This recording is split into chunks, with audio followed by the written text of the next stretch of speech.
Bonjour à tous.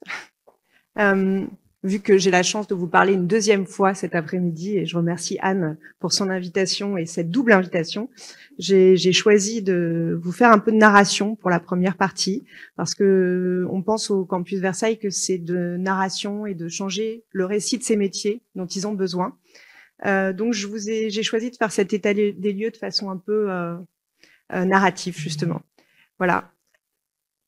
Quand j'étais petite, j'adorais fabriquer des choses. Avec mon ami, on fabriquait des maisons pour nos poupées, on cousait des robes, on avait des outils, des coquillages, du verre poli. Progressivement, tout ça s'est tu.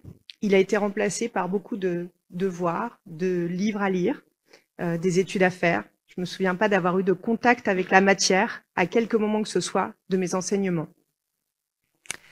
Je n'ai pas eu la chance, par exemple, de croiser le programme Manufacto que nous coordonnons au campus, initié par la Fondation d'entreprise Hermès et les Compagnons du Devoir, qui propose 24 heures de projet avec un artisan au sein de la classe et la réalisation d'un objet par tous ces enfants rassemblés.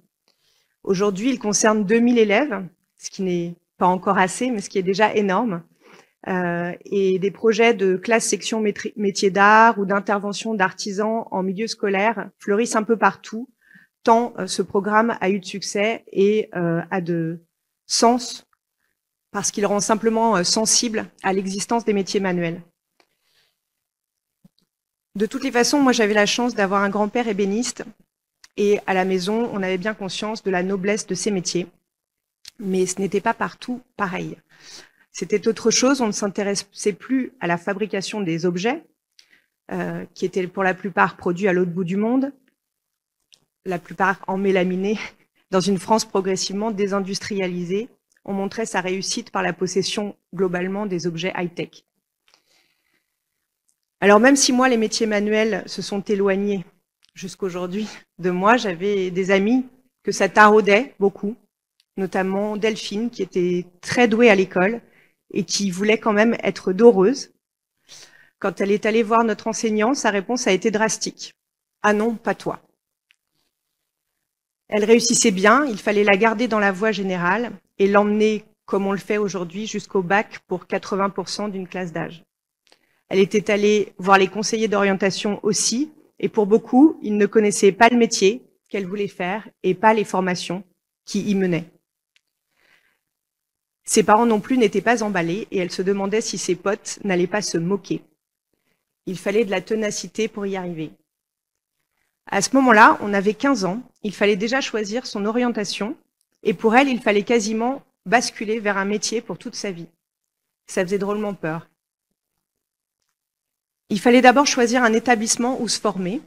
Alors c'est sûr, il y avait les Compagnons du Devoir déjà, le Graal, une institution depuis des siècles qui rencontre d'ailleurs aujourd'hui encore un boom des demandes et qui a une façon très particulière de former avec le Tour de France, les enseignements très personnalisés, beaucoup de moments d'immersion en atelier, en entreprise, une insertion professionnelle de quasi 100%.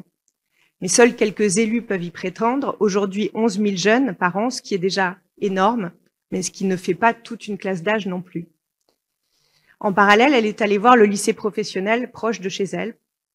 Les profs avaient l'air bien, ils étaient bien équipés, les machines avaient coûté cher, mais la formation qu'elle cherchait n'était plus dispensée sur place. Elle avait changé de ville, il n'y avait plus assez de jeunes ni de formateurs pour la tenir ici. Au moment des journées portes ouvertes, elle avait rencontré des jeunes qui ne savaient pas bien ce qu'ils faisaient là. Eux encore, ils venaient. Il y en avait plein qui s'étaient égarés en route et avaient décroché. Elle avait aussi le choix de l'apprentissage qui a d'ailleurs doublé ses élèves depuis 2018, mais surtout pour les métiers de tertiaire, il ne faut pas qu'on se mente ici. L'apprentissage inventé d'ailleurs par et pour les métiers manuels, ce qui donne un modèle aujourd'hui à toute une économie. Il y a de quoi être fier, mais j'ai pas l'impression que ces métiers le soient beaucoup. Il faudrait davantage. Elle avait la chance d'être en Île-de-France. Il y avait de magnifiques CFA, de doreurs, comme La Bonne Graine, par exemple. Dans les centres de formation des apprentis, on pouvait apprendre le métier en étant à temps partiel en entreprise. Et on apprend aussi là-bas.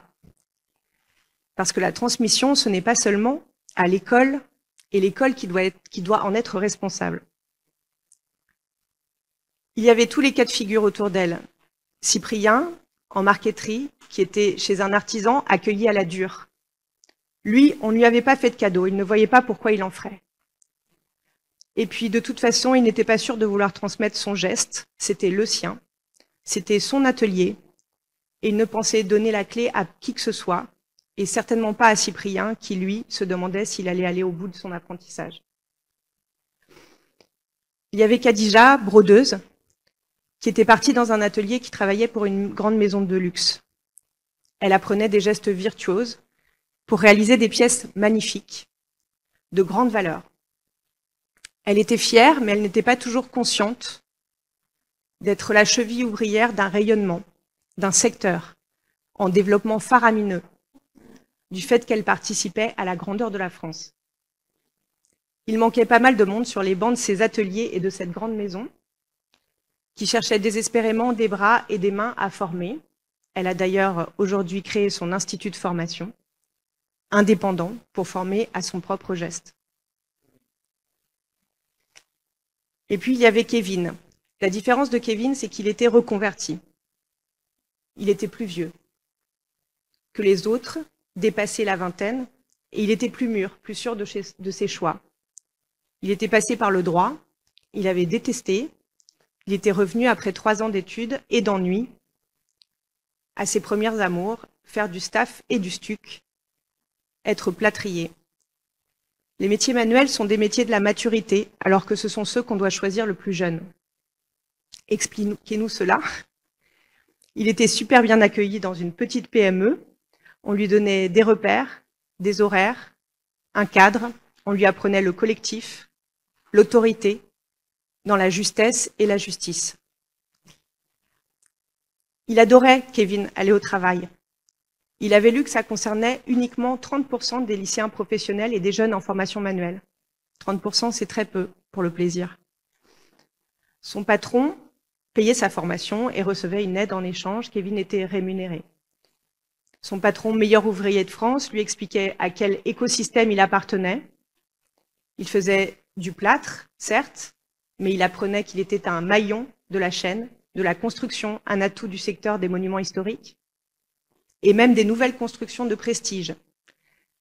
Les créations, les belles façades, les moulures, tout ça devenait progressivement très attirant et désirable, tant mieux, même sur les réseaux sociaux aujourd'hui. En parallèle, en cours, il perfectionnait son savoir et son savoir-faire auprès de formateurs patients et était heureux de ne pas se limiter à l'apprentissage de son métier.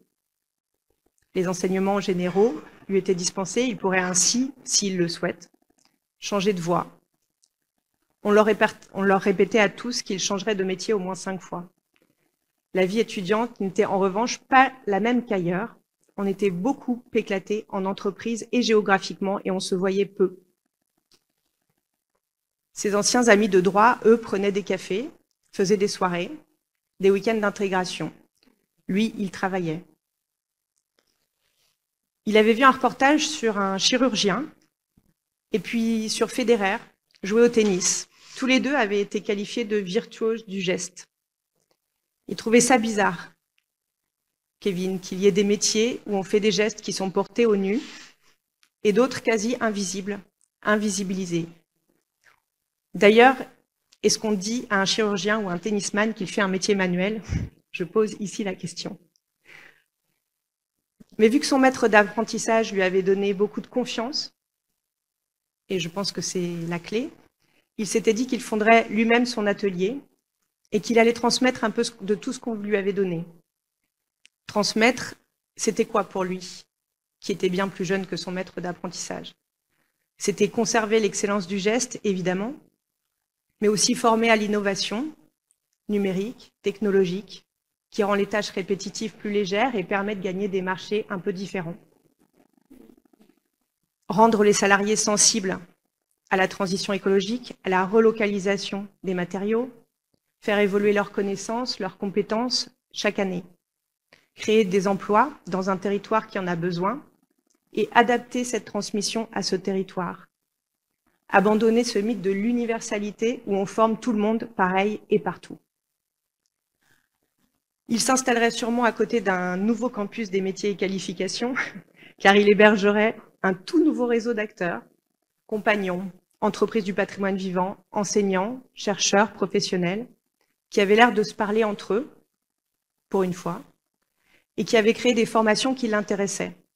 Des doubles diplômes, des ponts entre les grandes écoles et les formations manuelles, ingénierie et charpente, management et bois. Transmettre le geste, c'est bien. Transmettre la capacité d'en faire une activité, une manufacture, ou même de former soi-même, c'est beaucoup mieux. L'essentiel était déjà de donner l'envie.